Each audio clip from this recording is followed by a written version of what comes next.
Para sa 2016 presidential election. Ito ang naging pananaw ng ilan nating mga kababayan sa Oman kung kaya in-appoint ni Pangulong Noynoy Aquino si Mar Rojas bilang kalihim ng DILG kapalit si Jesse Robredo.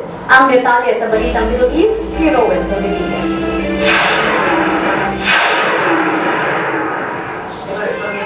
Pabor ang ilang kababayan sa Oman sa pagkatalaga ni Pangulong Noynoy Aquino kay dating Department of Transportation Secretary Mar Rojas bilang bagong kalihim ng Department of Interior and Local Government.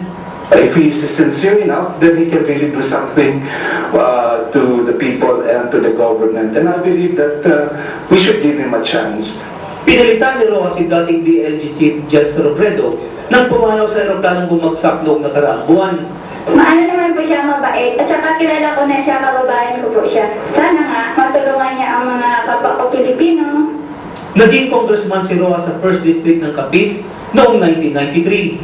Inappoint siya ni dating Pangulong Estrada sa Department of Trade and Industry.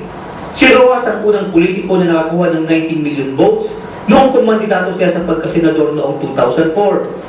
Pero para sa ilan, inappoint si Rojas sa DILG bilang paghahanda sa presidential election sa 2016. Kung i-analyze natin sa sitwasyon ngayon, ay yung kasalukuyang administrasyon ay wala kong choice. Wala silang pambato compared to sa oposisyon, so kalaban. Si Rojas ang pambato ng Liberal Party sa pagkapangulo ng 2010 elections, pero hindi niya tinuloy dahil tumakbo si Noynoy Aquino. Focus his attention in serving the people, and that's part of and parcel of politics.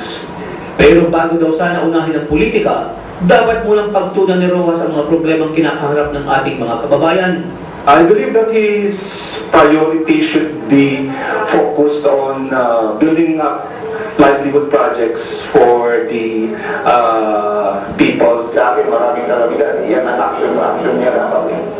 Nagbabalita sa Middle East, Rowan Soledad, Muscat, Oman.